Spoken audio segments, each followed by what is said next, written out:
James chapter 5 in the New King James Version. Come now, you rich, weep and howl for your miseries that are coming upon you.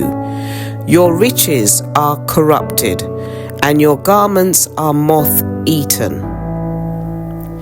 Your gold and your silver are corroded, and their corrosion will be a witness against you, and will eat your flesh like fire. You have heaped up treasures in the last day. Indeed, the wages of the laborers who mowed your fields, which you kept back by fraud, cry out, and the cries of the reapers have reached the ears of the Lord of Sabaoth. You have lived on the earth in pleasure and luxury. You have fattened your hearts as in a day of slaughter. You have condemned, you have murdered the just. He does not resist you. Therefore, be patient, brethren, until the coming of the Lord.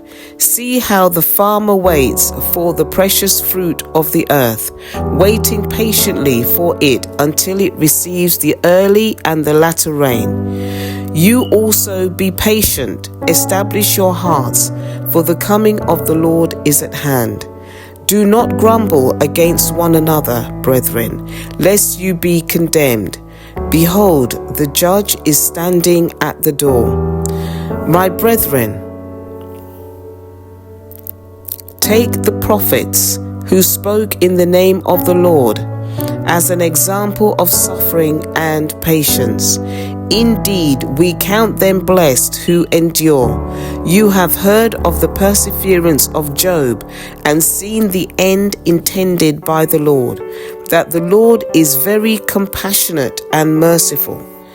But above all, my brethren, do not swear either by heaven or by earth, or with any other oath, but let your yes be yes and your no, no, lest you fall into judgment.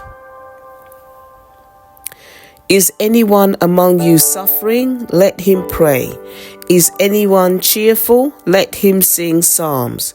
Is anyone among you sick? Let him call for the elders of the church, and let them pray over him, anointing him with oil in the name of the Lord. And the prayer of faith will save the sick, and the Lord will raise him up. And if he has committed sins, he will be forgiven. Confess your trespasses to one another, and pray for one another, that you may be healed. The effective, fervent prayer of a righteous man avails much. Elijah was a man with a nature like ours, and he prayed earnestly that it would not rain, and it did not rain on the land for 3 years and 6 months. And he prayed again, and the heaven gave rain, and the earth produced its fruit. Brethren, if anyone among you wanders from the truth, and someone turns him back, let him know that he who turns a sinner from the error of his ways will save a soul from death and cover a multitude of sins.